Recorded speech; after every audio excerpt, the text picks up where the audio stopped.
Welcome, everybody, to another episode of the Keeping Score podcast presented by Corwin Motors here in Kalispell. This week, we highlight some of the best high school action that happened last week and look ahead at some potential great matchups this upcoming week. I'm your host, Josh Amick, so without further ado, let's get right into it.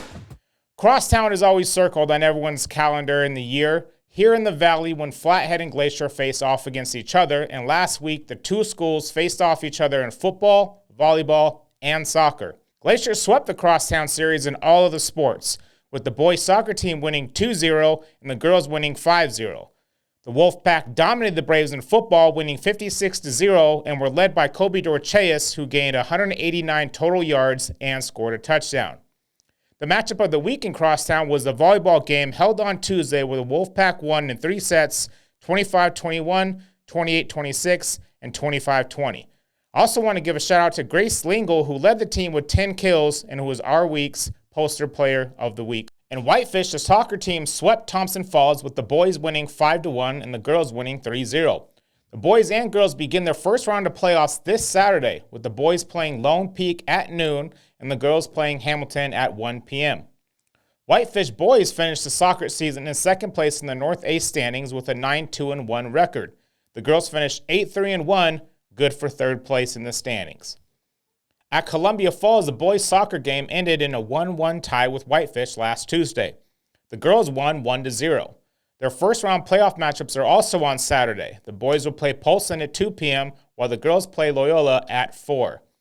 Columbia Falls boys finished first in the North with an 11-0-1 record, and the girls finished 9-2-1.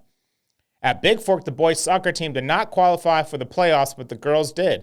They had an impressive 8-1 win over Libby last week and finished the season with a 10-2 record. The girls' playoff matchup is Saturday at noon and will face the winner of the play-in game.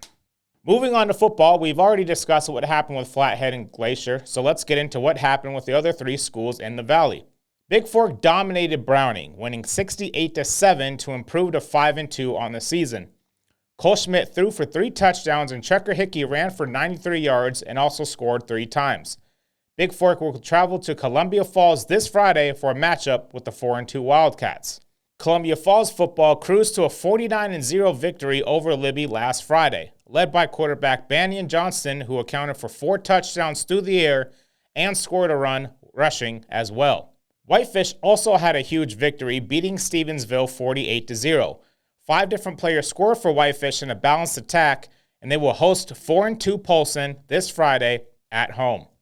Glacier has a bye this week, while Flathead searches for their first win of the season at 6-1 Helena Capital on Thursday.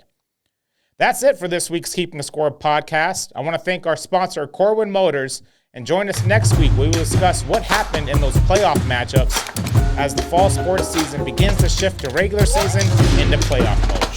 I am Josh Amick. We will see you next week. Thank you for joining us. Thanks to Corwin Motors for sponsoring the Keeping Score podcast. At Corwin Motors, they're proud to be family-driven for over 100 years.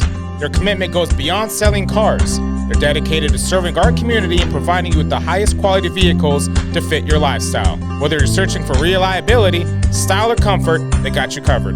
They understand that you rely on their website for accurate and up-to-date information, and it's their promise to deliver relevant, detailed content that meets your needs. So if you're in the market for a new Chevrolet or just want to learn more, visit CorwinMotorsKalispell.com.